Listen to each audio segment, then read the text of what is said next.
Welcome to this one last podcast. Thank you for joining us today. We're going to have a very quick episode today. We're going to do a little very quick recap of news, possibly quick recap of Rick and Morty, a recap of Rick and Morty. And then we're going to get into our main topic, The Suicide Squad. Was it good? Is it the best DCU movie ever? Is it the worst DCU movie ever? Who knows? I mean, it's not the worst. Yeah, Batman v Superman set the bar pretty low on that one. Although Justice League probably. Yeah, I think Justice League for me is the worst. Anyway, So, thankfully we have a couple of experts on the subject. To my left, my first expert in the panel, P. Breezy. What up, Doug? And on my right, my other expert in the panel, D. Easy. I know I said I wasn't going to say no, but I just want to say one thing. I really do. I miss my friend, Sean. Shunier. I thought about Sean the other day. I miss him. He played two roles in this movie. Oh, not Sean Gunn. Sorry. Sean, come see us, man. I wish I could come see you, man. I never had time off.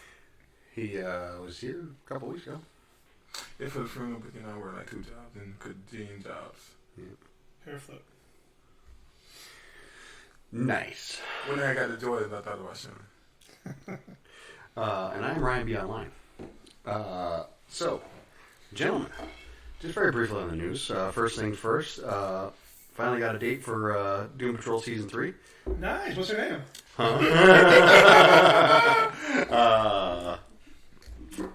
Pamela Henderson.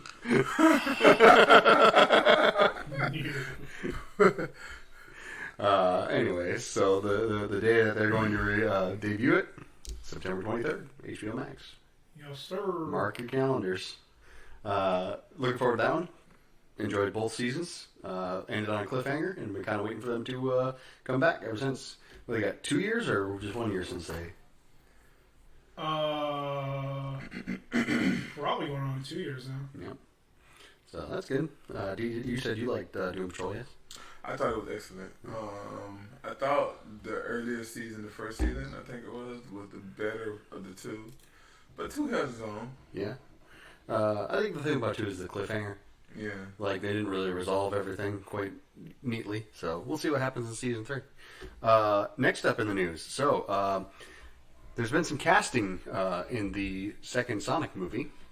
None other than Bloodsport himself, Idris Elba, has been cast in the Sonic movie, the Sonic sequel, as Knuckles the Echidna.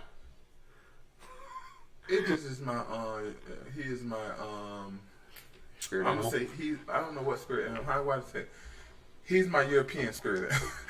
No, he's my Europe spirit. Your British spirit animal. Isn't it? He's Black Superman. Isn't it? Speak your truth. He's your hall pass. If Jesus give you one, give you one. Jesus gave me one. First of all, Idris is like everybody. It's like one. Like, He's just like the queen. Like that. He's the dude that you want to be like. He is so cool. He's a cool guy, handsome fella. He DJ, bro. He DJs on the weekend when he want to, bro. his Whatever he career wants, is he's fucking actor. phenomenal. He was a bouncer. That's how he started off, a bouncer in hip hop clubs. He was in one of the shitty Ghost Rider movies, and wasn't probably the best part of it. He's one actor who in the early days when I was thinking about trying to do like early part of this podcast, when I wanted to do actors Hollywood hates, like he's like one of the top tier ones. Mm-hmm. It's him. I would say his name wrong. Jarman Hanshu. Yeah, that's right. Some answers is cool too. He's just actors, like really good actors who like always either get killed in movies or get shitty movies or just like get crapped on. Y'all see A Quiet Place too? No. Not yet. Oh boy. I don't want to ruin anything, but Jamin is not breaking tradition. That's safe. I actually assume most people, except for the civil white people, die in the movie. Pretty much. The main white people, sorry. The main white people. But, well, John Krasinski was the main white people, and he died in the first one. Spoiler alert. Yeah, it's fine. For a movie that's like 6 years The old. last like 5 minutes of the movie. So, interesting. I honestly have no opinion on it. It's strange that they're going with somebody who's such a respected and revered actor to play the role of Knuckles. Perfectly fine with a Cockney Knuckles. That'd be interesting. Presuming he's going to use his natural accent. Maybe he doesn't. Hope he plays that more. So he'd be voice, right? Yep. Yes. He might be a motion capture. I don't know. I can't imagine. That's gonna be a big Knuckles. He was going to be bigger. He'll be bigger. Knuckles. I don't think he used that word. What? It's okay. We said that. Yeah, he's pretty good. Listen, I'm always happy to see Idris do more. So. Yep. Now I've got the image of Idris Elba just in like his cats, like get up. Cavity. So moving on from that silly ridiculousness, this is pure rumor territory. But allegedly during talks in Universal's meeting or whoever about future movies in the franchise, Vin Diesel has made a bold statement that he would like to include time travel in the Fast and Furious franchise. Nice. They've gone to space. Not even go free slaves. Yeah. I don't know what they're going to do. Yeah, the whole thing was like kind of brought up in this in the context of the article of having part of the last movie take place in the past in flashbacks. But like, so what? They're going to go back in time and try to save John Cena from Breaking Bad, or I don't know. Nah, they're gonna probably go in like the 1940s, and they're gonna be like Fast and Furious with horses, jumping out of building to building. Wouldn't that be something? From salute to salute. Maybe they go back in time to when like the Charger was the actual badass car around. Great Scots. Anyways, I just thought that was interesting. Paul? I think what they'll do is go to the future That could be interesting. and show those future Thundercats how to really drive cars. And we'll, of course, have that scene that they always force into time travel where it'll be like, wait, your vehicles had wheels? Yeah. And it's gonna be like, where you drive with your hands? It's gonna be one of those situations. Because otherwise, because they go back in time, I mean, it's been done to death. I think they're going to the future, just because Vin wants to swing his dick at future people. What if they go to the future because they need Brian's grown-up kid? Yeah, then use his brother. And it's just his brother, yeah. That's the reason why I think they're going to go to the future. Okay. So interesting. Speaking of the future, apparently SpaceX is going to be putting satellites in orbit that will be able to be used as billboards in space. Wait. Go ahead. They're going to be called CubeSats. They're weighing in at not more than 660 pounds, so it should be fairly simple to put in orbit. And they're going to be able to launch from an alternate platform. How they're going to do it is very drawn out, and I don't feel like really going into it because it's talking about basically like you're going to have to pay per pixel on the thing, and they're going to only sell them like 5 at a time, and they can only be purchased with cryptocurrency. And like, there's all these caveats and stuff, and I don't know what the whole deal is with it. It's all, each coin that they sell is going to be based off of a part of the image. It's x-axis, it's y-axis, it's gamma color, it's brightness, things like that. It seems absolutely absurd and completely something that Elon would do. I got one question. Mm-hmm. But why? Because money? Better question. Why not? Who's going to be watching them? Who's going to be seeing them? I mean, assuming if they're doing it like that, it'll be a very large thing, so everybody will be able to see it. In space. In space. So,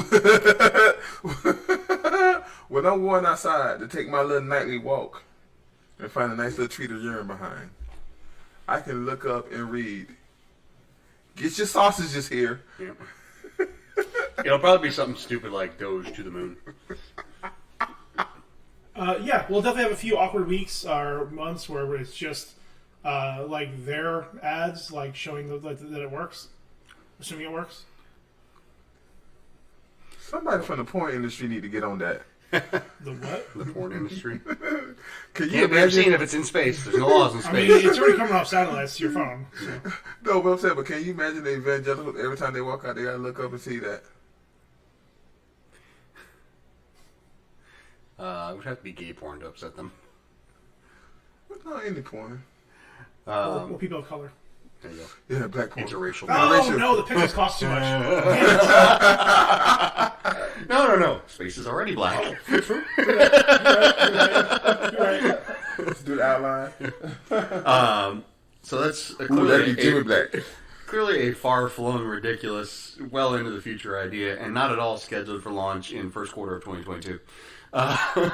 We did it, guys. As soon as I saw it, I was like, all right, well, that's worth talking about. See, I would have expected holograms before we got to that. But that's, like, holograms aren't really even a viable thing right now, because they need something to be projected onto. It's not like you can just project them in midair. Also, again, I'm not even sure, like, the size they would have to cover for this thing to be useful. But it's paid for in cryptocurrency. But why? Of course it is, because he's a wannabe supervillain. Yep. That part doesn't surprise me at all. I expected that. But Like if it why? costed a million Doge to do it, there's people out there with like billions of Doge. Like they could do it if they wanted to. It's not the cost I'm talking about. I'm talking about like the actual how to fucking do it. Like the size that it would need to be for it to like. I'm just again. I'm not going to do research because I don't care anymore. But like the size the one that the display would have to be in order to be for it to be black people need legible more from money, space. man. Black people need more money. Cause y'all whites, y'all are doing some extraordinary stuff with y'all money. Hey, Elon's from Africa, okay? South Africa. The problematic one still counts. So, That's a giant waste of money, bro. I'm sorry. To the moon. yes, That's a giant waste of money. everything's a giant waste of money. No, but this is the top of Listen, the top. as long as none of the money is coming from a government or taxpayers, I don't care. Yep. Blow the money however you want Private to. Bro. industry, baby. Blow the money however you want to. And I'll be honest, it's only being announced. CD, capitalism does work. So like All the babies in Africa can look up and say, "You know what? If I had food, I could see that better." Yeah. But their countries aren't capitalist. No, they've just been taken over Yeah. by capitalists. Nope. By warlords. We're funded by capitalists. I was just gonna say, who There paid you go. them? You gotta follow the right paper trail, man. A capitalist conversation where we disagree. If you want to make a change, you have to know where the problem is. So going from space to spacemen, Rick and Morty just aired their next episode 8 of season 5. Rick Friendshine of the Spotless Mort. Rick Turnell, yes. So Paul, you saw this episode. yippers. Ryan, you saw this episode. I sure did, Ryan. Thank you for asking. Dee, did you? Nope. All right. Dee's going to sit this one out. So, quite the interesting episode. Quite a few callbacks. A little bit of a bombshell, so to speak. And just a fun episode. Explanation for a lot of different things that have gone on, but not too much. It's always weird where there are episodes that give backstory to this universe. Yes. It always feels unnerving. Like I've been fucked up ever since that fucking Szechuan sauce episode. Yep. Like, where I don't know what to trust anymore. Yep. And, like, What part's real, what part's not? seeing young Rick at 35, We're still in the Shoney's. Abort! Abort! Oh, Nathan. I love this episode. I mean, it's weird too because like they're at the point now where it's almost like an adolescent part of the series where like everything is just callbacks to previous events, which is like they rarely ever do. Yep. Until like especially the last like 3 episodes, they've been doing a ton of callbacks. Yeah. Like starting off strong with the pickle Rick joke. Yep. And just going from there. I really enjoyed it. I mean, and I only watched it once, so I think I missed a lot of the small details. I'm thrilled about. I find it quite hilarious that Rick's garage AI was so terrified of losing her existence that she was willing to whore herself out to various men. And we'll suck your dick. What did it start with first? Like when she was offering to him, it was like, "I will initiate pleasure to you." And then when Rick was under in his comatose dream state or whatever, and the neighbor walks by, she just overtly offers. That was so funny. Oh yes. Rick's garage AI. Oh, look at we discussed. You sound like a narc. Oh, so you're like Jarvis. Oh, I wish. So, space billboards. Mm-hmm. Sounds like something out of Rick and Morty. Rick and Morty on their way to becoming the Simpsons. I like seeing the idealized version of Rick in Bird Person's mind, or it's just a younger, cooler version of Rick that is still idealistic and hopeful. He's excited to have his Vietnam. Mm-hmm. And the big bombshell. It may very well be canon that this Rick did in fact lose his wife and child. Due to him telling his memory Rick.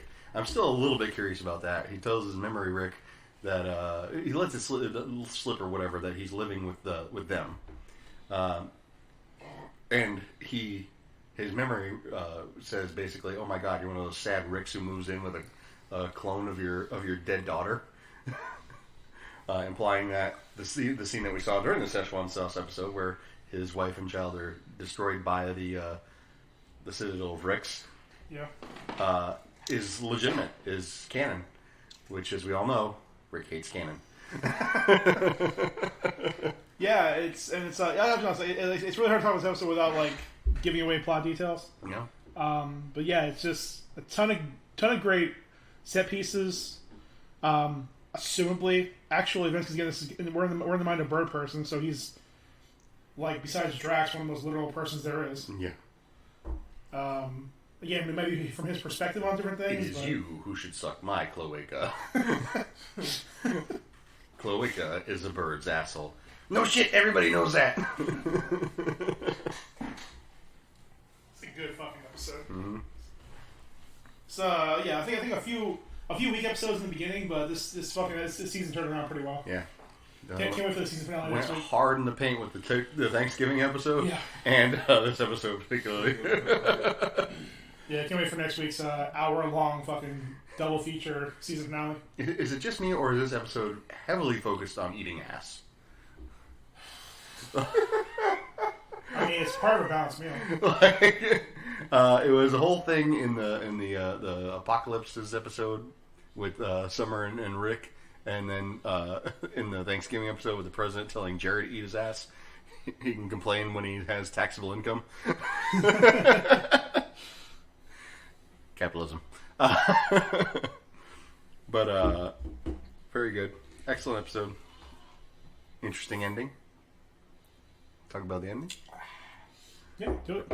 So it is revealed that Bird Person had a child with Tammy.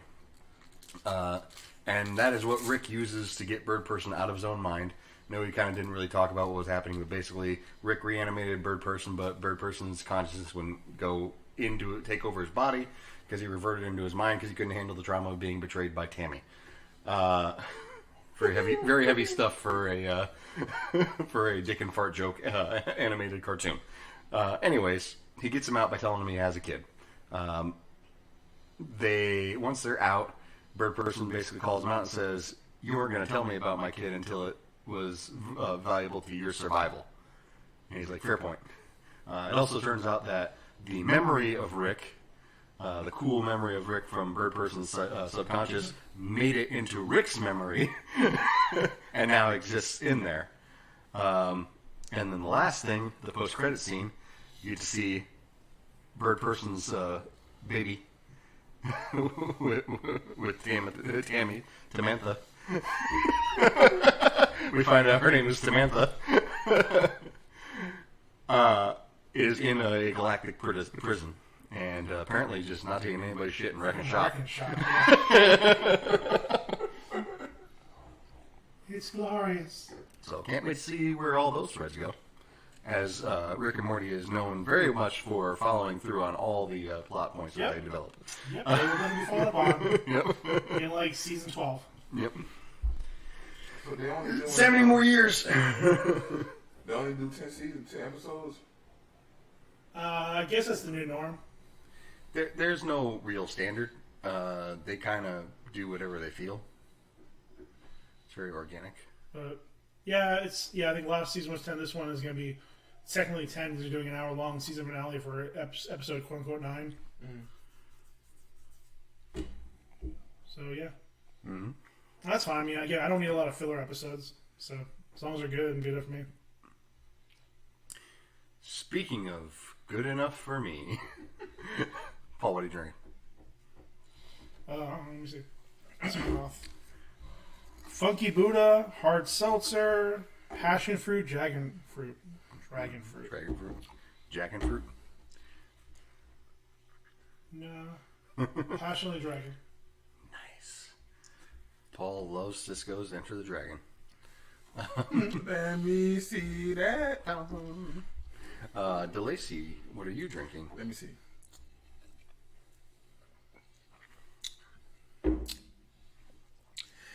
A ginger lemon encrusted in a fine bit of.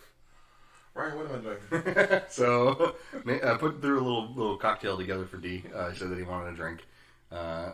So, I basically made him it's a, I don't know what you call it, but it's spiced rum, ginger liqueur, fireball, so cinnamon liqueur, and lime juice, a dash of simple syrup because D is got the beatus. You don't mind me telling people that? I tell everybody that. And then just mix it all together and spread it out over some club soda to make it more drinkable. And smelled pretty good. Smell like lime, ginger, cinnamon, and a little bit of spiced rum. Yeah, tastes like good. Yes, it does. Tastes like good. Mm-hmm. I am drinking New Belgium Tulia Blackberry Black Tea Sour. It's interesting. It tastes like its name states. He said on that. He drinking some tea. Yeah. It's beer, but they added black tea and blackberries to it, and it's sour beer, so it's like wild fermentation, so it has this little punchy lactic acid, very sour taste to it. But it tastes like it says. Blackberry black tea sour. Is it good, though? I like it. Okay, that's what counts. Mm-hmm. Yeah, what counts, ain't it? Mm-hmm. Remind me of that time when we was at Barry Obama house. Yes. Why don't you remind us of that time? Barry, you remember that time we was at your house in your backyard? I do. I remember when we were at my house and in the backyard. Yeah, we were having a party and the COVID was going on and everybody was mad at us. Oh, yeah. Definitely, it was a good time. Held by all. You doing good. It's a very unique speech pattern. I was like, President? When you start talking, I was like, Obama? It's like a black version of Christopher Walken.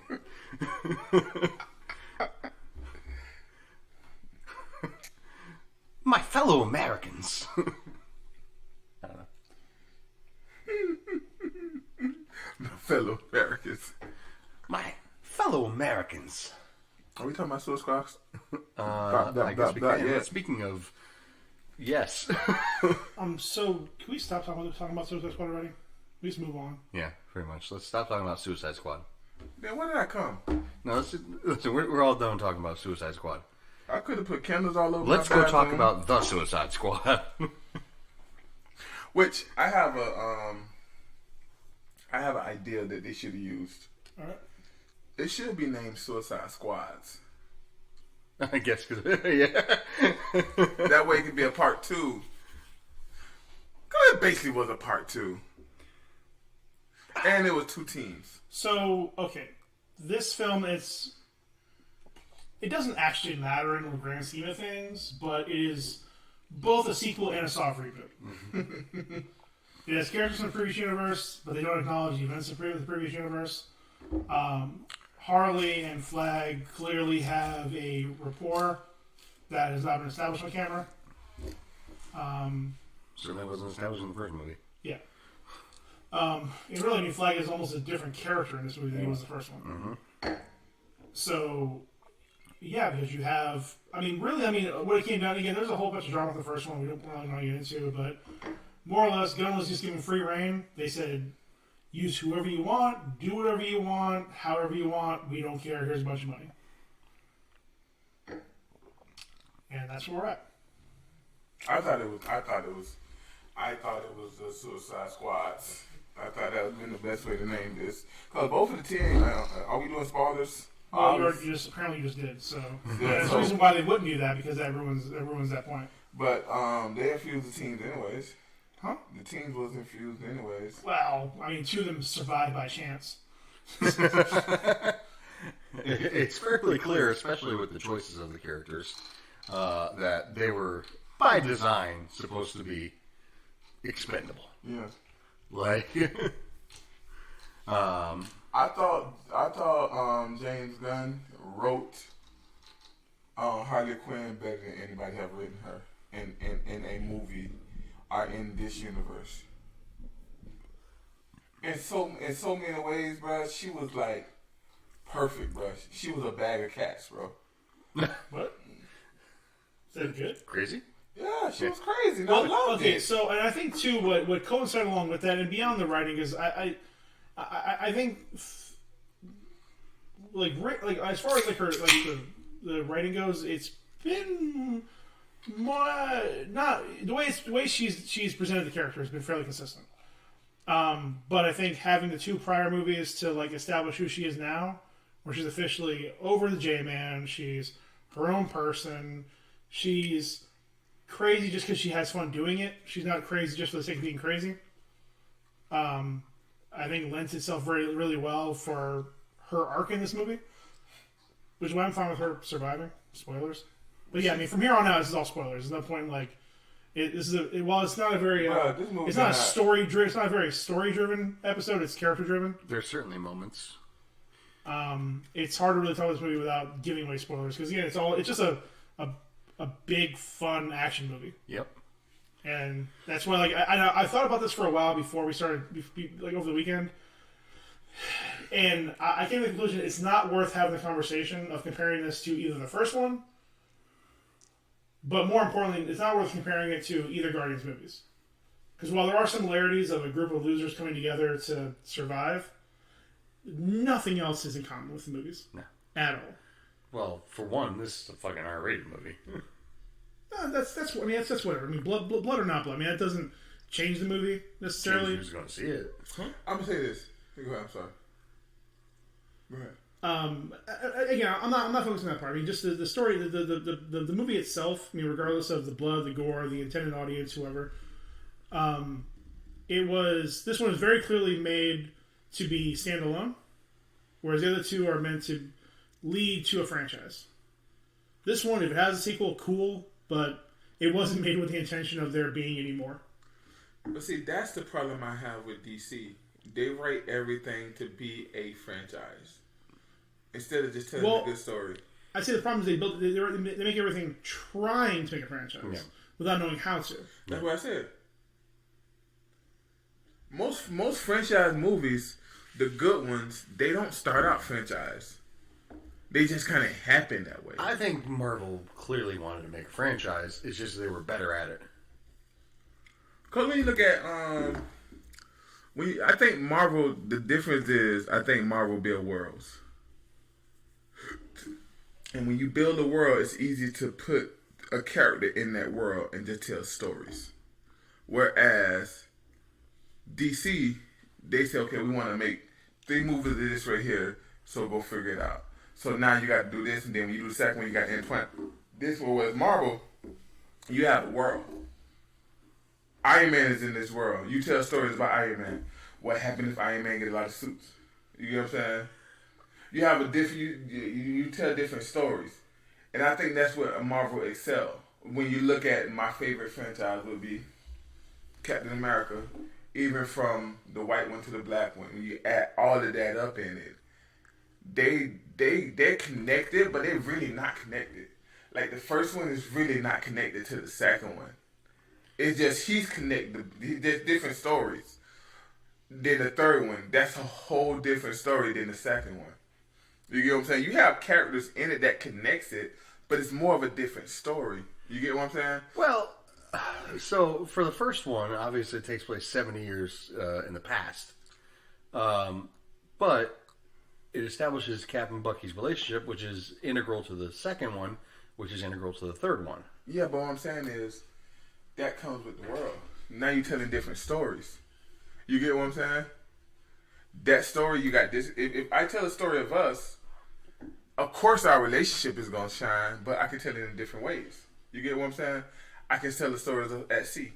Our relationship will shine in that, but we'll be at sea. I can tell it to us in space. You get what I'm saying? Yeah, I mean, to keep it simple, each movie can stand on its own. Exactly. But it builds upon the previous ones. You get a better appreciation and a better understanding from watching the previous ones. Mm-hmm. And that's just good storytelling. Yep. If you're gonna have sequels and a built upon universe, that's what you need. And that's you why need to be able to have any point where you can come in and like watch. And again, like the only movies I see in the franchise you can't really is gonna be Infinity War and Endgame. Well, yeah. Like those you really. You probably could walk into Infinity War blind. I don't know why you want to, but you could. And for that person who would somehow go into that movie as an MCU version, you legitimately Thanos would be your main character. Yep. He would be the main thing, so you'd be wondering why the bad guy is the main character. But that's beautiful, isn't it? It's different. I think that'd be really interesting to see. Somebody who only sees Infinity War and then Endgame. And they have an argument with us. Well, not just necessarily that, but just like you go by human nature. Yes, Thanos is clearly the main character of Infinity War, but by human nature, you know what he's doing is inherently wrong. Mm-hmm. It's taking away the life, the freedom, the choice of half of the universe. The universe. Trillions upon trillions of beings. But he has a point. To a degree. And he seems very convicted. You kind of almost root for him. So, in the second movie, you're dealing with the fallout of that, and you're seeing what happens when the people who are fighting against him come to avenge him. But what I'm trying to say is, because of the way DC tried to franchise everything, they could never do that. They could never have a bad guy be right. Like if you take their best bad guy, which to me is the Dark Knight Joker. That's not DCEU. I'm just saying DC period. If you take his character, that was a good display of a Joker, but that was not a really good display of a bad guy compared to what Marvel do with their bad guys. Well, again, okay, so Well, my whole argument is this is just to say this: Marvel writes stories in a world, and DC writes stories to build upon each other. Just to kind of end it simply, DC has been trying to play catch up since 2012. Since Avengers came out, they were trying to play catch up. So I think when they originally started off with Man of Steel, they were going to do a different version of the Superman movie, because at that point, when they were making that movie, they were still working off of the old style of making movies of, here's a Batman movie, if it makes more of them, cool, if not, we'll move on. They were more worried about putting out movies that make money, and maybe a 2 or 3 film franchise, and then move on. They're not worried about connecting to anything else. And again, most studios acted like that. They weren't trying to have these interconnected universes. Everything was just, if it was a franchise, it was a standalone franchise, and that was it. I mean, because, especially the movies that were big at that time, you had the Harry Potter, Lord of the Rings, all these films that are huge, making a ton of money.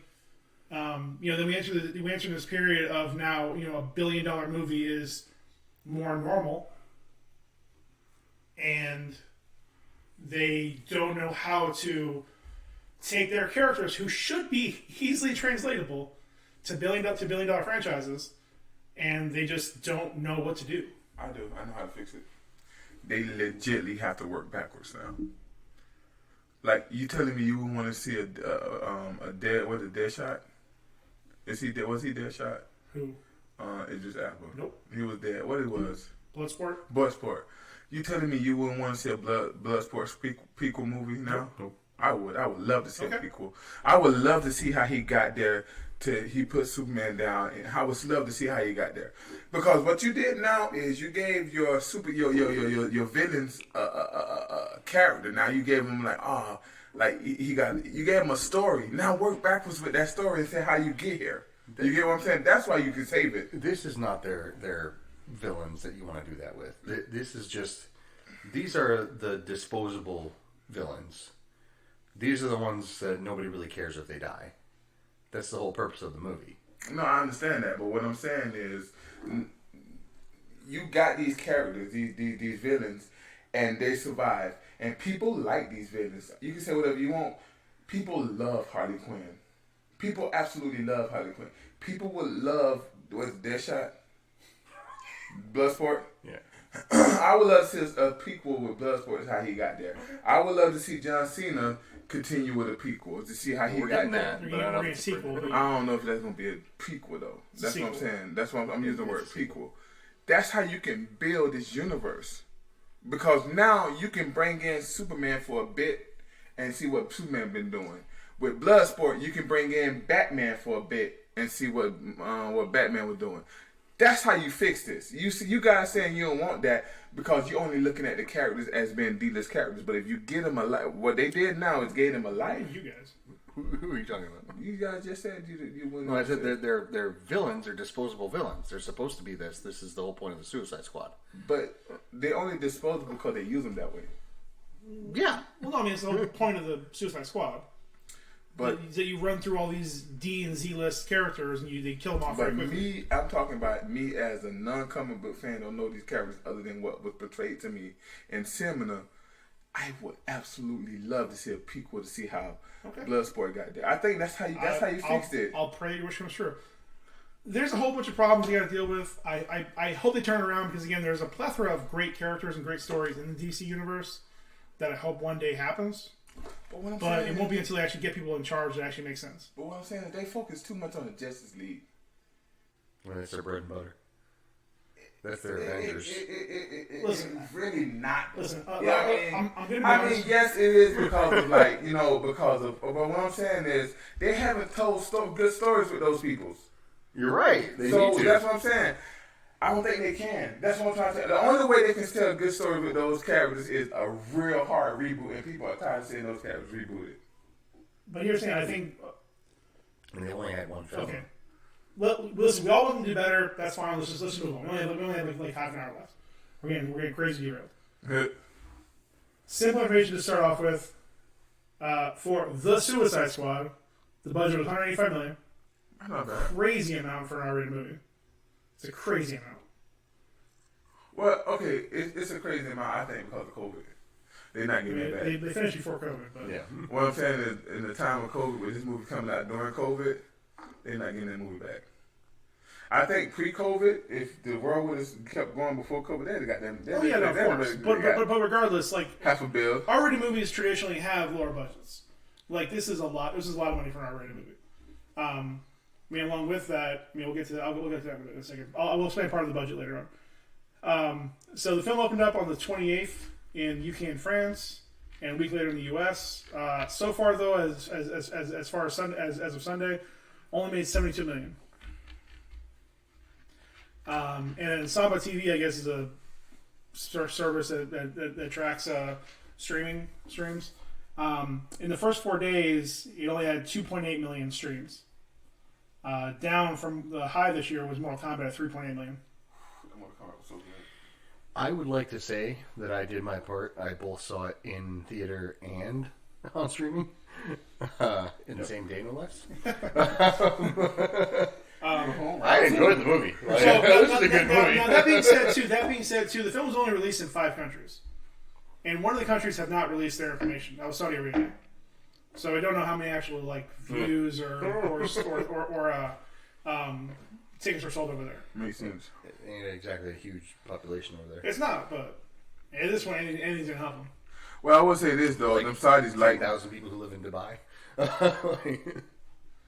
don't know, them Saudis, man. The people love movies and stuff like that, but their governments are hard on stuff like that. So a lot of times they don't get them. So the carryovers from the first movie: Rick Flagg, Harley Quinn, Captain Boomerang, and Amanda Waller. Everything else changed up. The bigger crew that came in was James Gunn's crew: Sean Gunn, Michael Rooker, Sylvester Stallone, Steve Agee, Nathan Fillion, and Palm Clementif. Can I just say, Sylvester Stallone was delightful. He was. He was so delightful, bro. I went to hug. The moment I heard him, I was like, this is great. Movie book. So smart.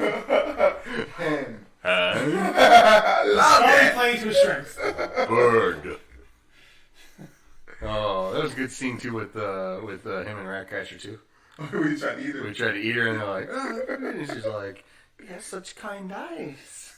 And she's like, I love the fact that they called him Nanawe the entire time. Yeah.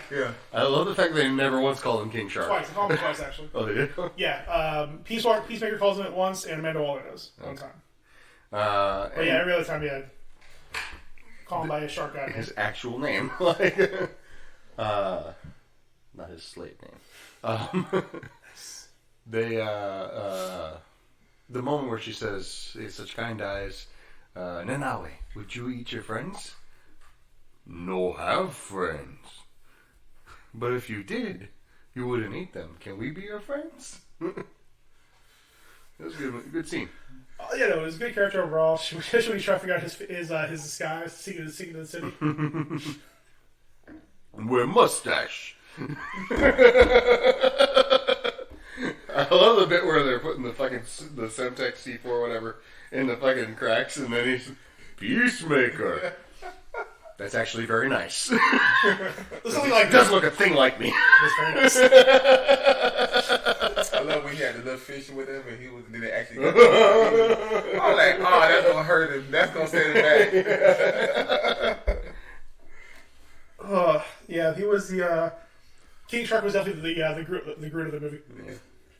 That's another thing. Like John, I mean, what's his name? Gunn, whatever his name is. Gunn. Yeah, he knows how to write characters. Yes, he does. He knows how to write characters, man. That's one of his highlights. Knows the shit. Yeah. You want to see his skill on full display? Go see Slither. It's a gross and horrifying horror movie.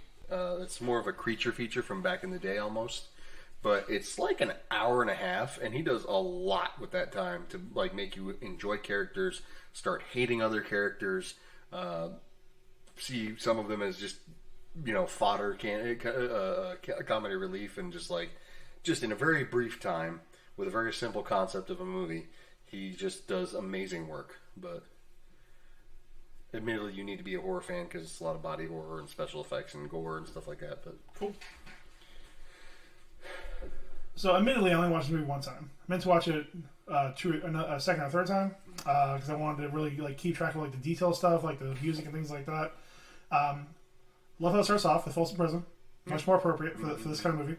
Yep. I love how they start the movie following Savant. Yep. Or your boy Michael Rooker, playing a typical Michael Rooker character. Just a badass who just pissed off everybody. I love how He is old. I love how He's been old. Michael Rooker Savant has Crocs on. Yeah. Yeah. The twins are in the Crocs. They were like, why he got Crocs in jail? That's fake. I say Crocs started in jail. So he can't hurt somebody with them. Yeah, no, it's great. So again, we're following him. We get introduced to this team through Savant's eyes. They get on the helicopter. They got him, Blackguard. It's funny to watch Pete Wentz. No, that's guy from Fall Out Boy. Pete Davidson. Yeah, that guy. Him just sit there and just be an idiot for I don't like werewolves. Very specifically when they got the montage going on and he keeps going for his gun while the fucking guards is like, don't you do it. And that's playing to his strength because he's just a goofy ass character. And that's fine. I don't hate Pete Davidson as much as a lot of people do. I'm fine with him in short bursts. He's fun. I surprisingly liked him in Staten Island, or King of Staten Island. So I like that. King Shark, Rick Flagg, Harley's on there. Mongal. Who else was it? King Shark. King Shark was on that. TDK. TDK. What does TDK stand for? Right? It stands for me. It's just what? So it's just letters? It's just letters. Your name is just letters? All names are letters, dickhead.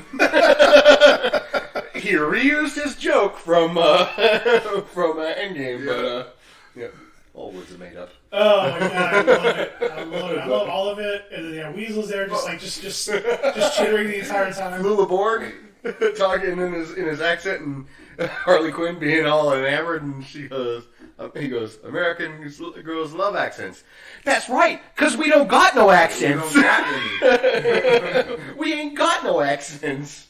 As the Australian woman, the Australian actress, says in the heavy Brooklyn accent. I was shocked when I did not find out she was Australian. I was like, wow, that's bad. Yep. See, I wish you could live in your world. What? Just so ignorant of everything in the world. I mean, I didn't know until I saw her in an interview. My words is all black stuff. I can throw a black movie, y'all be like, whoa, where does that come from? But you've seen like everything. How many heartbeats? Margot Robbie's been in. Huh? But you've seen like everything Margot Robbie's been in. Just the first two Suicide Squad. That's half stuff. Suicide Squad, and then the what's it called? Wolf of Wall Street? I've never seen that. I've never seen any of the Wolf of Wall Street. There's only one. Has she done a movie where she uses a regular accent? No. No, I don't think so. So how would I know? I'm not a white woman whisperer. Your candles say otherwise. I love it, RJ. Ugh. But yeah, so they get on the beach and they go. Brilliant. Blackguard being the first one to go, or Blackguard being the first one to go, in a beautiful way. What was his plan? His plan was that allegedly he made a deal to turn them in and get free. Yeah. I guess again thinking And that get they his would head blown somehow get it out before it would explode. He's not a smart character. That's the whole point. Guys, we here. That's why she has this team of like fucking retards on this team. Part use of the R word. This team of idiots. This team of idiots in this team, like basically, literally just cannon fodder. Just meant to distract so that the real team can go and do the gotta do. And that was a fucking great misdirect. Could she have known that he was trying to sell them out? Of course. She certainly acted surprised. No, she did. No, I don't think she did. I don't think she was surprised because I think the whole point was that they were meant to take the brunt of the destruction.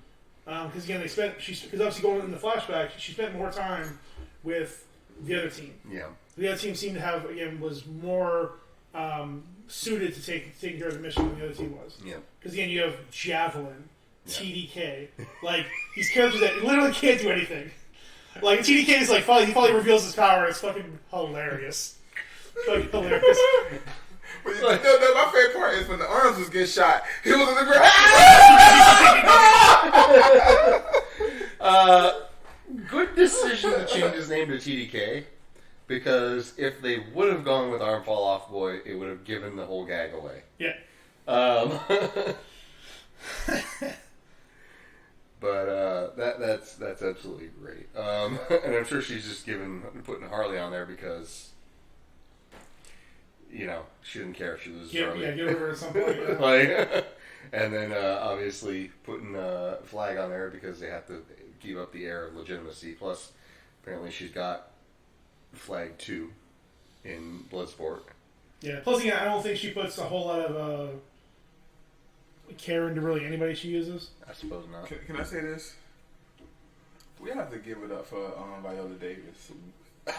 Bruh, chops. Put the effing guns down! I love how she really only ever gets mad at her team. Never really gets mad at the fucking supervillains. She's such in control until that moment. Yeah, in total control when Bloodsport tries to stab her in the fucking neck, but freaks the fuck out on her team when they're about to ruin her whole plan. Bravo. Like, I'm not worried about this motherfucker. I'm worried about you screwing things up. In these movies, we take for granted how good and pure these actors are. Like, these are actors, man. Well, yeah, and like I said, they did. Viola Davis was an inspired choice. Yep.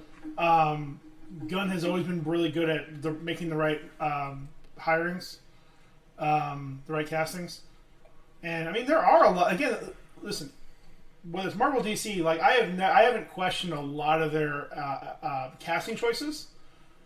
I don't know a bad actor in either TU. Oh, well, I'm not here to get into that, but if they can get more people and actually give them a little bit more leeway to make good stories instead of having to try to focus on making a universe and just have these good movies that could blossom into a franchise or universe, great.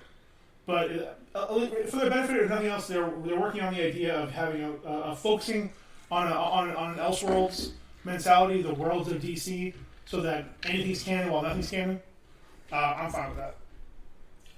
I feel like Marvel gonna beat them to that.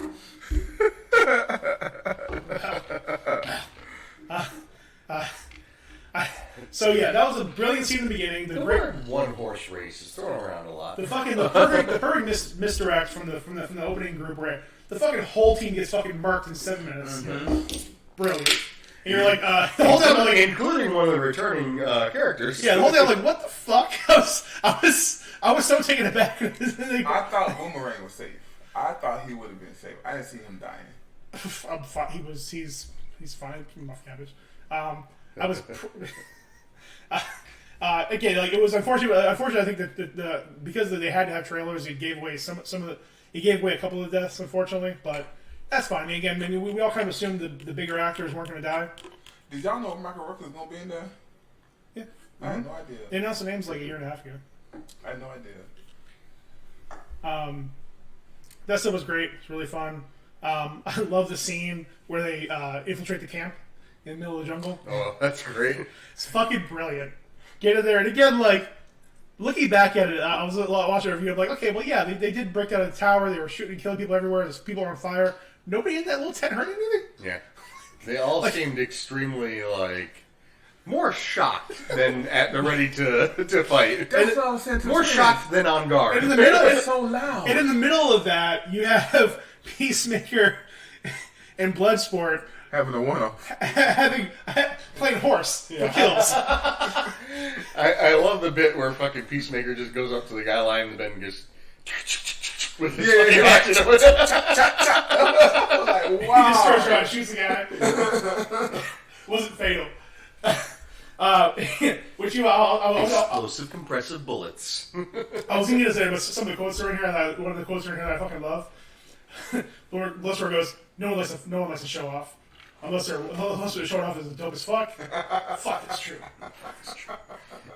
And the way John Cena delivered that line was bravo. John Cena was fucking brilliant. Yes. Brilliant as fuck. Yeah, I did not know he had that. I hesitate to say this, but I think he might be my MVP for this movie. Like, he really helps carry it. I'm sorry. The shark man was... The combination of it was Steve Agee was the mocap. Yeah. Yeah, and Sylvester Stallone's voice was really great. Shark Just Man was watching so him just like kind of like around. Yeah, it's like.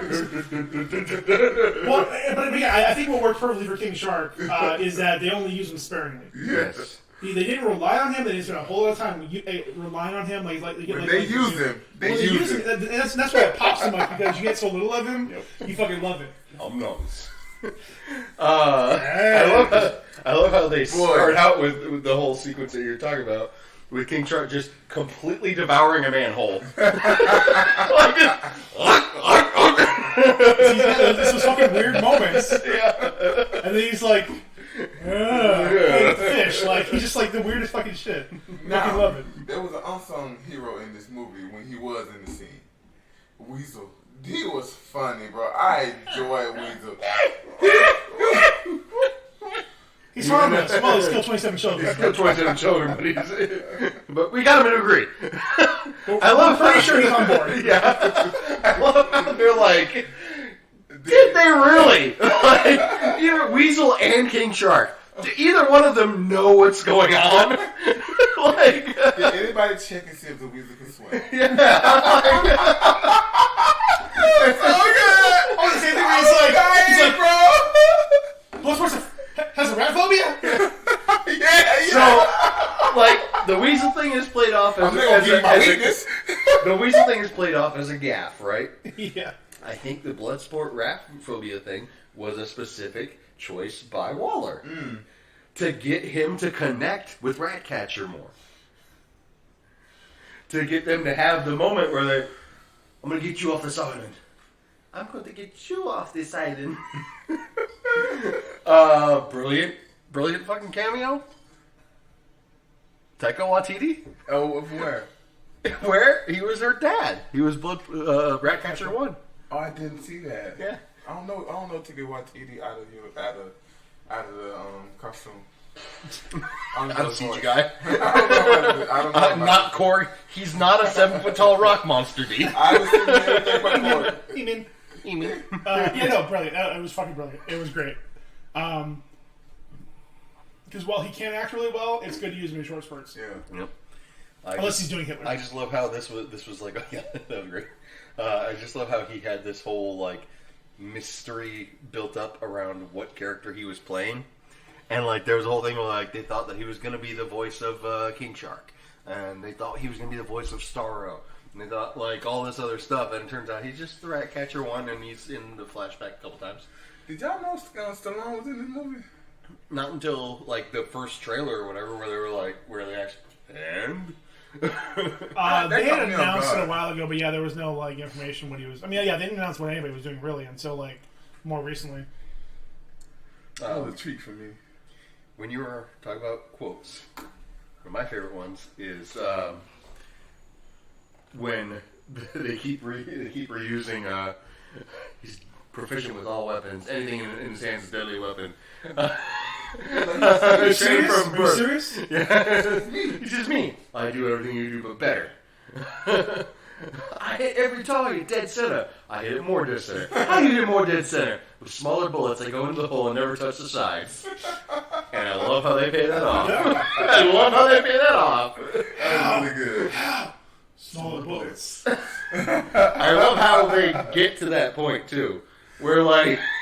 I love his weapon. His weapon was amazing, bro. It was fun. It was futuristic. The one where he added on to it.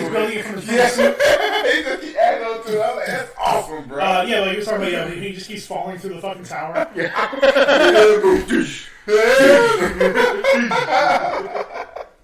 That movie is so good. I really love this movie. This movie is pretty good. Like, a crumbling tower has lots of layers. Fucking Peter Capaldi was fantastic in this movie. Especially when they go in that part where they're revealing it was the USA who was responsible for Starro. Yeah. Unclutch your fucking pearls, Flagg. You and I serve the same master. Like, that was so good. Just like, such a piece of fucking trash, Capaldi. Then he's met with a very gruesome end. Yeah, I wish he would have had a little bit more to do. Yeah. Like to actually, be a thinker. Yep. But that's fun. It was fun. Yep. I love the reveals in the movie. I like how they revealed that. That was really good. Yep. And I told him when we got in the movie. So I told him how I felt about Starro. I go online. I'm going through. I'm doing the research for this episode, and I come across a quote from a review somewhere. I forget what the hell. I think it may have just been from the Wikipedia page. Maybe it was from a producer or somebody. It echoed my thoughts perfectly. He chose Starro as one of the main antagonists because he found that character to be ridiculous yet fucking terrifying. Mm-hmm. The idea of a fucking kaiju, starfish that again looks ridiculous, but shoots out thousands of tiny versions That get mind controlled. that make these fucking mind controlled zombies, and that was done really well. I love that. Well, I think that's the part where they really nailed it. Is like changing it from just being mind controlled to being like just parasites, and they said it. They're walking corpses under there. Like, there's nothing you can do, and they showed it on there with the experiments where it's like, there's nothing you can do to get the people back. Yeah, Once they're on there, they're dead. like they showed them trying to extract the one Starro, and it's like the whole portion of the guy's face where the Starro was attached is gone. See, that would have made some good zombies. That would have made it for a good zombie movie.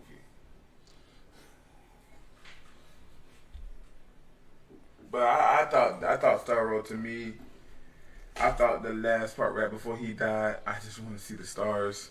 He says, I was so happy, floating, staring at the stars. And like that like them scientists that brought him back here was jerks.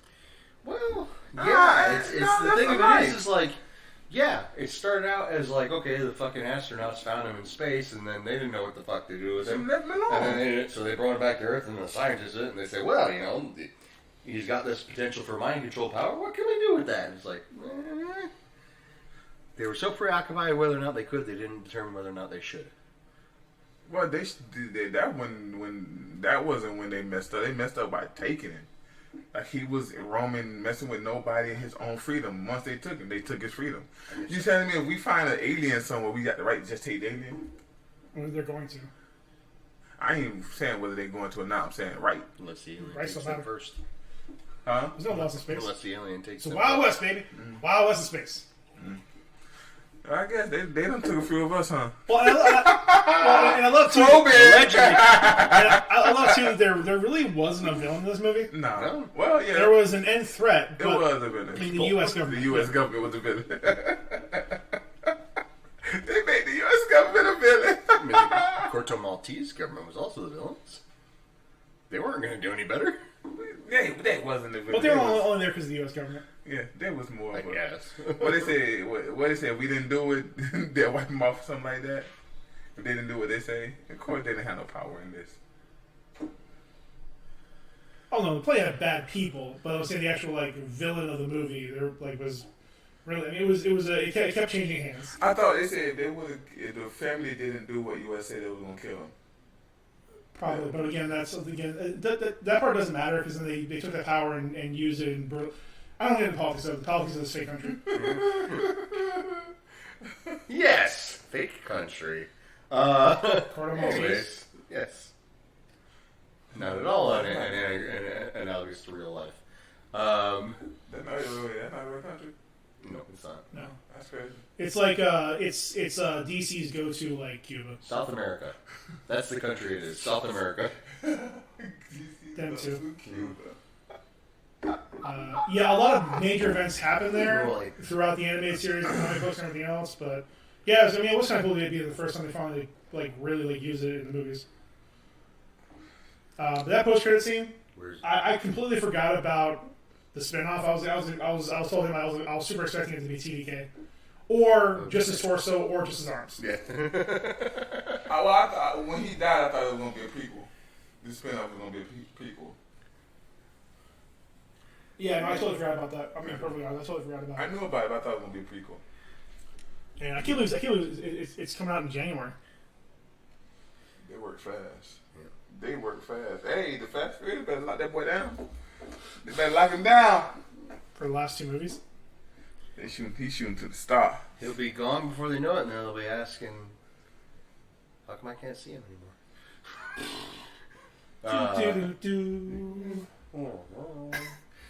All right. So, deaths in this movie. All of them very good, all of them very interesting. One actually seemed to carry some weight. Rick Flagg, in my opinion. What'd you guys think? I mean, he was an improvement. Definitely. It was an improvement. Still, he was just there. I suppose. Yeah, in the first one he was just an asshole, a generic soldier asshole. This one he actually was a character. He actually had personality, had goals, and again, the fact that he chose to sacrifice himself because for what he thought was a higher cause. Well, I don't think he was trying to sacrifice it. I think he was trying to legitimately fight. Like, it wasn't just he wasn't. on. I'm not saying he walked in front of a bullet. No, but again, he's shooting a guy who he knows will not stop until he's killed his target. Yeah. Like Peacemaker isn't the kind of guy to be talked to. He values peace above all else and doesn't care how many men, women, or children he has to kill to achieve it. If he has to eat a fish... Oh, that's what you meant by the United States was the villain. Just that particular scene, the fight between the two of them was great. Mm-hmm. The choice to shoot it in the helmet. Shoot it. Like, the shoot the actual scene in the helmet. I wasn't sure that I was going to enjoy it when I realized what they were doing. And then it was done so well, and, it didn't really, obstruct the fight at all. It was a good fight scene that took place in the reflection of a fucking toilet bowl helmet. Yeah. And then it goes, it gets fairly brutal after that. They're tossing each other around, doing this and that and the other, and Rick Flagg very briefly gets the upper hand on Peacemaker, which, don't get me wrong, Joel Kinnaman's a fine specimen, but I don't think there's a world where Joel Kinnaman beats John Cena. But, he's... Oh, no. 87, he came close. He's been close on Earth 87. I don't know what that means. But he's on top of him, he's pushing the fucking bar down, and, Peacemaker grabs a piece of flooring tile or whatever and just fucking jabs it right into his fucking rib cage, and just goes one step further, pops it right into his heart. You see the X-ray vision, and I love his end. I love what he said to him at the end. That was beautiful. Peacemaker. What a joke. Yeah. Just falls off dead, and you can see kind of the shame. Yeah, good on Cena. He's gonna wrestle. Good on with Cena. It. He's gonna wrestle with it. You can see the shame in his eyes as he did it, and it happens, and he's like, "Fuck, well, whatever." And then he looks up. The fucking hard drive that they're fighting over is on the other side of this fence, and who's there? Ratcatcher 2. Grabs that shit and she scrambles. I love her end one. I don't want to die. Then the flow just happened. The way they shot this movie was so good, bro. Yep. Then they had fast baby rewinded and went back, and it just made so much sense. We haven't talked about at all, and we only got 7 minutes left. One of the other standouts of this movie. Fucking Polka Dot Man. Oh, I didn't even get into Polka Dot Man. We didn't even get into Polka Dot Man. I don't think we got time, because every time he seen the bad guy, his mom was delightful, bro. His mom was that was delightful, bro. David Dastmalchian was great. Funny as shit. Interesting use of his powers. Yeah. Star Labs scientist mom, tries to make them into superheroes, infects him with a trans-dimensional virus, which is the source of his polka dots, which are acidy, burny, whatever, fucking transdimensional. They can basically eat through anything. Yeah. So he's kind of the powerhouse. I was wondering when they were letting the little starfish, when starfish man would let the little starfish out, why didn't he just shoot them in the air and kill half of them or kill a lot of them? Because they don't just float away, they're going to fall down. They would kill everybody else. There'd just be a shower of polka dots. Which sounds hilarious, but it fucking would kill a lot of people. Yeah. That's the kind of defeating purpose. Yeah. I do like when after Starro escapes and Bloodsport does his whole rally moment, his whole Captain America moment. And he's directing everybody around, and he's just Harley, take the high ground. King Shark, or Nanawe, Nunums, and like you think that's the Hulk moment, and then he turns to Polka Dot Man and goes, Abner, you see who that is? That's your mom! Nope, that's the Hulk moment. Vince on full tilt. Go. I'm a motherfucking superhero! Done. Can I be straight up with y'all? I thought he was gonna be a stupid part of the movie. I'm like, Polka Dot Man, this is stupid. You know what? From the beginning, when they're doing the briefing, and he's like, "We're all gonna die," and Polka Dot Man's like, "I hope so." This is gonna be a good fucking movie. Yeah. This is gonna be a good fucking because he plays it because he delivers all of his lines so sincerely. Listen, I knew it was gonna be a good movie when Calendar Man made fun of fucking Polka Dot Man. Like, Calendar Man, bro, you need to check yourself, man. Like, what are you talking about? But I like how the guard laughed. Calendar Man, you ain't got no fucking room to be puffing your chest up like that. My favorite part of the movie, this time in my part, my favorite part of the movie, when they do the whole romantic monologue between the guy, the president, and Harley Quinn, and she killed him, and she say, I said I wasn't going to go for no one with red flags. Killing kids, kind of a red flag. It's like she learned something. She learned. Character development. Yeah, I love that. Yeah. I do love that her whole escape scene where she starts just violently brutalizing all the guards is stylized with Disney-style animation of flowers and birds and things like that. And that's great. It was fun. Great work on Margot Robbie. Also, by the way, did you know that the scene where she grabs the fucking key with her toes and unlocks it was 100% Margot Robbie? Nice. Crazy shit. Nice. But I love that she went through all that shit and fucked everybody up and all that crazy cartoon shit's going on in the background. And then she steps out and she gets the cab. And as the camera pans around to see the side of her face, seeing the entrance to the building she just came out of, in the background, blurry, still the fucking animated flowers and stuff going on in the background. Like, the rest of the world is normal, but where she just came from is still all crazy. Yeah.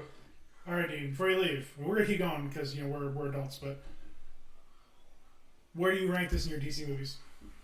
I don't have a ranking for you. I did see it 1.5 times. Do you need a hot take? I don't need you pussyfooting. All right. It's a top 5. It's a top 5. It's the top 5. It's gonna. Right now, I got Shazam at 1. I have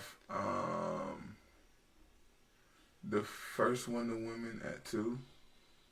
No, I had Aquaman at 2. I got the first Wonder Woman at 3. I got Justice League at 4. I'm putting this at 5. The Snyder Cut is at 4. Oh, okay. Bold choice. We're gonna need what's that word? Disseminate. We're gonna need to These nuts. get you some help and discuss this next week. We're gonna have to circle back, all right? Before I go, I just want to say this. Say Off topic. Of course. The showrunners for Lovecraft Country should get an Oscar everybody that was in that show, I just recently seen the Lovecraft Country. Everybody in that show, they couldn't act. They could act with a K. Them was some actors. You know what I mean? That was a very phenomenal show with actors. That's it. We had this discussion before Yeah. about Jonathan Majors, and I showed you the scene from where he had the thing about his dad. When he found out he's gay, and he's like, "Did Mama know?" Like, it was so good, just like that. It was so many. It was so much. I think the better was when he found out his uncle might have been his daddy. His facial expressions, his everything was like, all this time, you've been beating my behind when I wish that he was my daddy. He might have been my daddy. It was like so powerful, bruh. And then when they go back in time, they show why his dad beat him like that, because his dad beat him like that because possibly he may have been gay or he had some female tendency. Powerful show. Powerful show. Very good show. That's it. That's all I want to say. I know I took y'all off. Y'all get back. Continue, Ray. We're going to talk about the beginning of the episode, but yeah. We'll learn time and place later on. All right, go through a few fun facts. Sure, why not? Quote in quotes, fun facts. The original choice for Peacemaker, Dave Bautista. Glad that didn't happen. But he turned it down because he had to do Army of the Dead. I'm glad that didn't happen. I'm glad he went and did everything. I'm glad that didn't happen. I'm not glad that did happen. Okay, so now... No. I'm fine with John Cena being this character. But Batista deserves better than fucking Army of the Dead. So this is also the first R-rated movie filmed entirely in IMAX. And there are two winding stories about hirings for this movie. So Idris Elba was one of the original choices to play Deadshot before Will Smith signed on. Then Elba was brought on to replace Will Smith as Deadshot for the sequel, until they decided to change him to Bloodsport in case Smith wanted to return to the DCEU. I think he works better. That's a long and winding road to get to this point. I think it's better. He works better as Bloodsport because the characterizations of both of them are very different. Like in that, yes, they do the same thing. They shoot stuff real good. But Will Smith's Deadshot he's Will Smith. He was woo, like that whole thing that Will Smith has going on. Charisma. He has charisma, but like very nonchalant. Whereas Idris is very much like a fuck this. Like, God damn it. Like when you could not see Will Smith yelling at his daughter like that. It's embarrassing! F you! Fuck you! No, Will Smith would not do that. That was one of the better scenes in the movie, too. We didn't even talk about that, but there's a lot of scenes in this movie that are good. We'd be here all night if we talked about this. Will Smith was not the problem with that first movie. No. It was not the problem. He didn't do anything to improve it. Okay, now this whole goddamn director drama. Yeah. This is a fucking long and winding road. So David Ayer was let go. Then they were in talks with multiple directors, including Mel Gibson at one point. Guy Ritchie expressed interest, but wasn't talked to. Ruben Fleischer was in talks to direct it, but instead moved on to direct Venom instead. Then I do not know how to pronounce this, but Jaume Collet, whatever. The person who directed Jungle Cruise was there until they signed on to do Jungle Cruise. But will direct the Black Adam movie, so eventually get in DCU. Gavin O'Connor, who I do not know who he is, signed on to direct. Won't let sir. Cool. Gavin O'Connor was actually signed on to direct, and there are two stories as to why he left the film. One story says he left because of scheduling delays, because of Will Smith's other projects. The other one was that he was fired by finding out on social media that Gunn was hired to direct. Good for him. Both of those are believable. Very curious because Gunn found out that he was fired from Disney through social media. So that's just how the world works nowadays.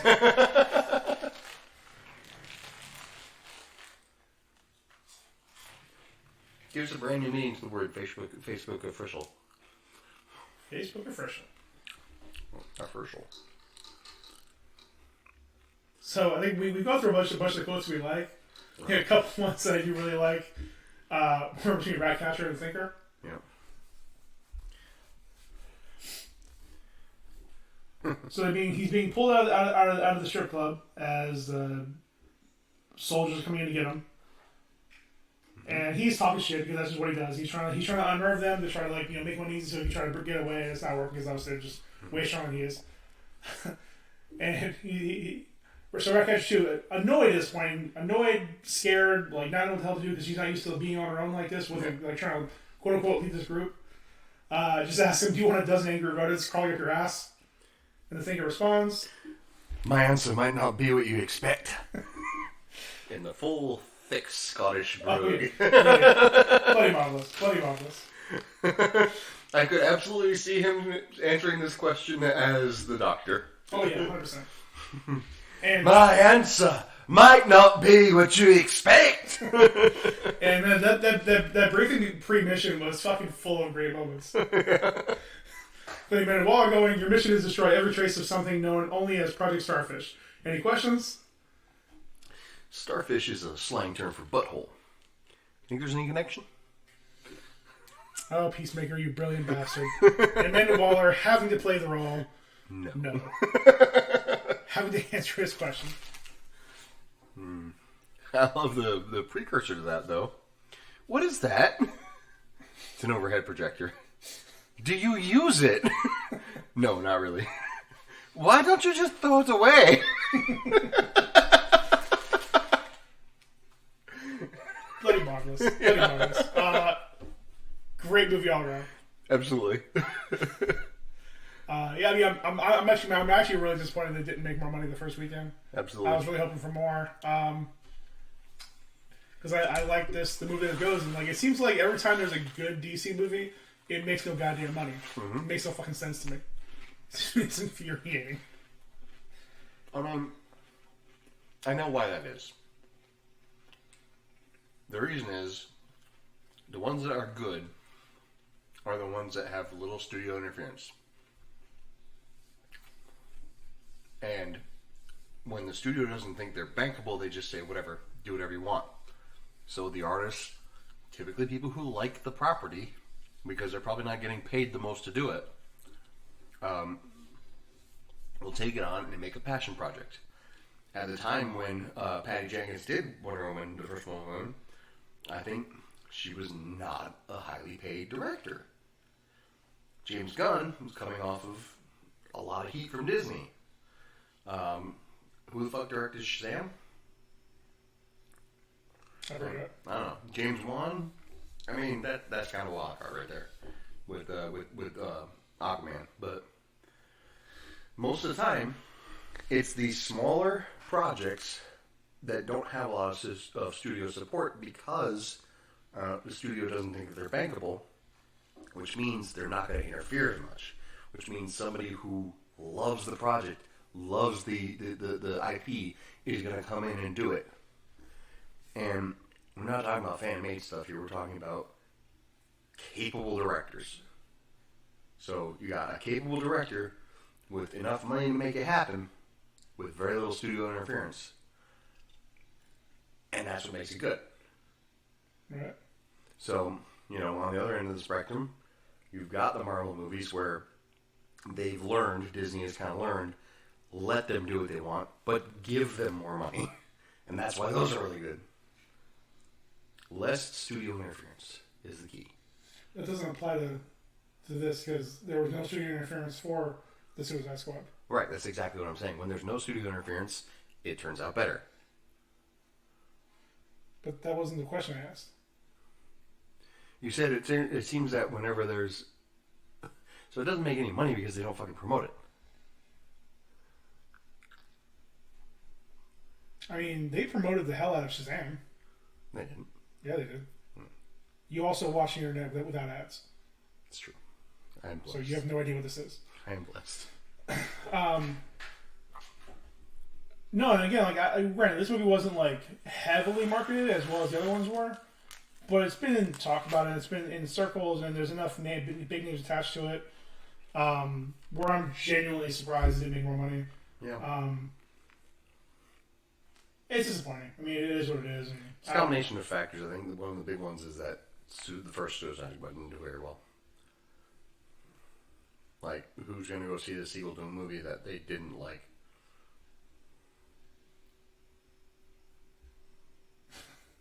I mean, there's a lot of people keep watching the Jurassic Park movies.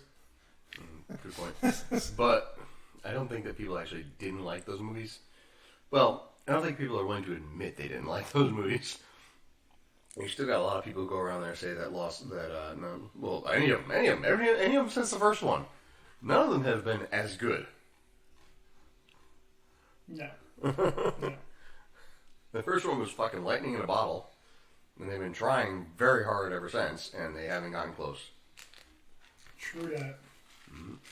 Doesn't matter how many Dr. E. Malcolms you have.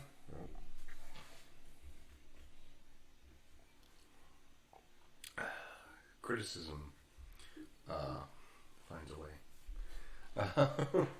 So let's close it up. Standing, we asked D. Where do you place it? Where do you rank this in your DC movies? DCEU movies. DCEU movies? Not gonna lie. It's a bit of a cluster right now. But if I had to pick, gun to my head, this might be number one at the moment. Like, I really enjoyed Wonder Woman. And Shazam is slowly proving itself to be a bit better over time. Obviously, that ending of Wonder Woman really holds it back. Even though I think it's a better movie, it has a worse resolution. Whereas Shazam is a good movie with a proper resolution of the story. This is very neatly tied up in all aspects. Time is going to tell whether or not it drops at all, but right now it's number one for me.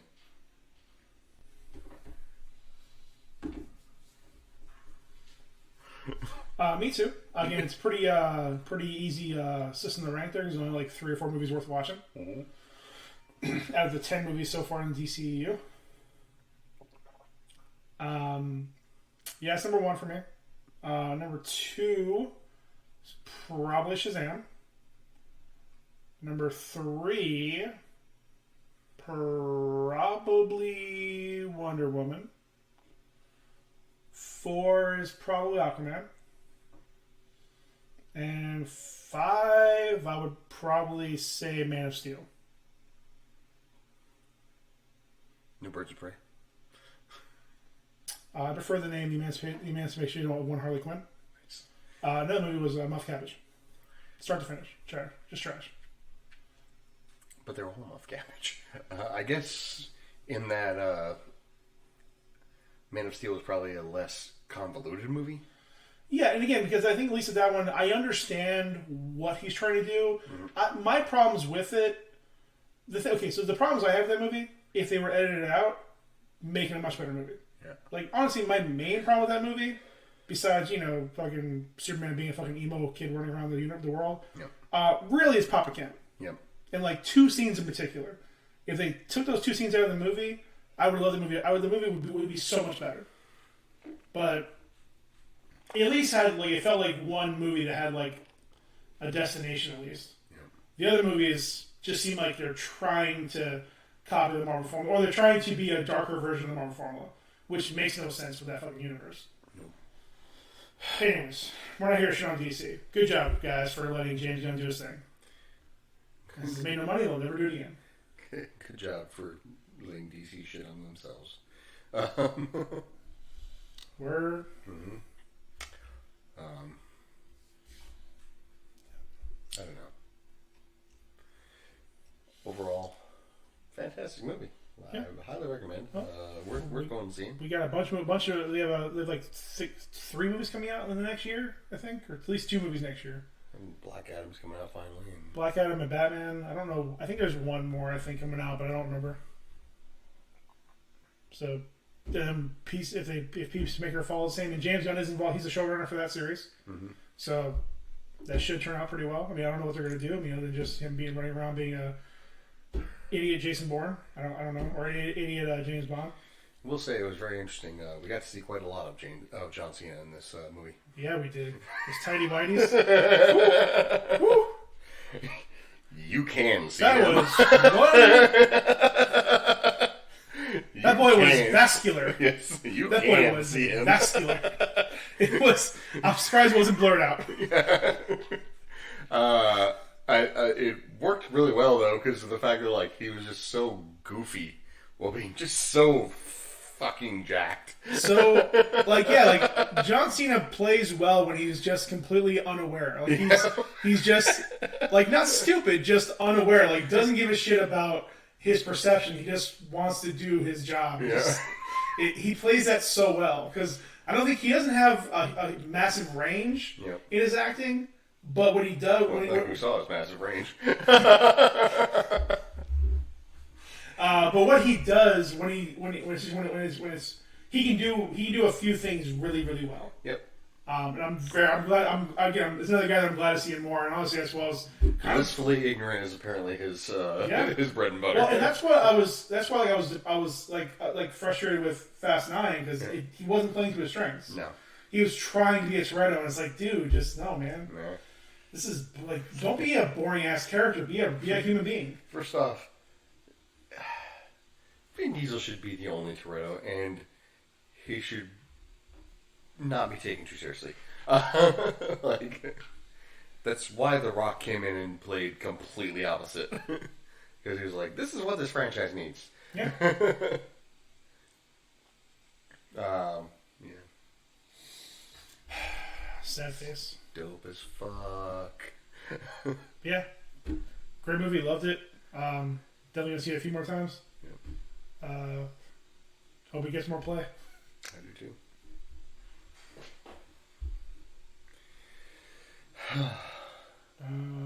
Is that it? I suppose so. One more thing. Yeah. This is not your city. This is their city! I held up my rat catcher thing. You didn't see it. That was a great moment. I love Oh man, that whole end fight. Yeah, we didn't talk about really the end fight that much. it. It was Just fantastic. again, like I walking into it, I did like we were saying. I did agree that Polka Man was gonna have to be the powerhouse. Kind of. Well, he was gonna have to because he's the only one who's actually doing real damage to a massive thing like the Total Kaiju. Although I'll be honest, she did Ratcatcher did a lot more damage than I thought she was going to. Yeah. Well, you know, when you multiply, there's a death by 1,000 cuts. When you have like, you know, the bit in Too Fast Too Furious where the rat is chewing through the guy's stomach instead of the bucket. It's like, well, multiply that by 10,000. Like, well, that's how it works. Interesting that the rats were able to survive in the vitreous fluid of Starro's eye. Harley too. But she would have had the prescience to make it out. But anyways, I guess it doesn't matter because once you're chewing on somebody's fucking nervous system, all you gotta do is do a couple seconds worth of damage. Why rats, Papa? Because rats are the smallest and most. What did you say? I don't know. Or the lowest. Lowest, most something of all creatures. And if they have purpose, so do we all. Oh, Taika. Classic Martini. It would have been great. Would have absolutely contributed to that scene where she's reflecting on her dead father. As if all of a sudden Cord walked in and went, "Piss off, ghost!" Too soon, man. Too soon. You know. Good way. Go see it. Assuming you're still listening to this podcast. Do it now. You did the job. Anyways, thanks for joining us. I've been Ryan Bien. This guy's been P. Breezy. For better or worse. D-Easy has left us, but he is still in our hearts. D-Easy, the Frosted Flake Slim. Yep. I told him it was D-Easy, the squad boy Slim. Squad boy. Yeah. Squad.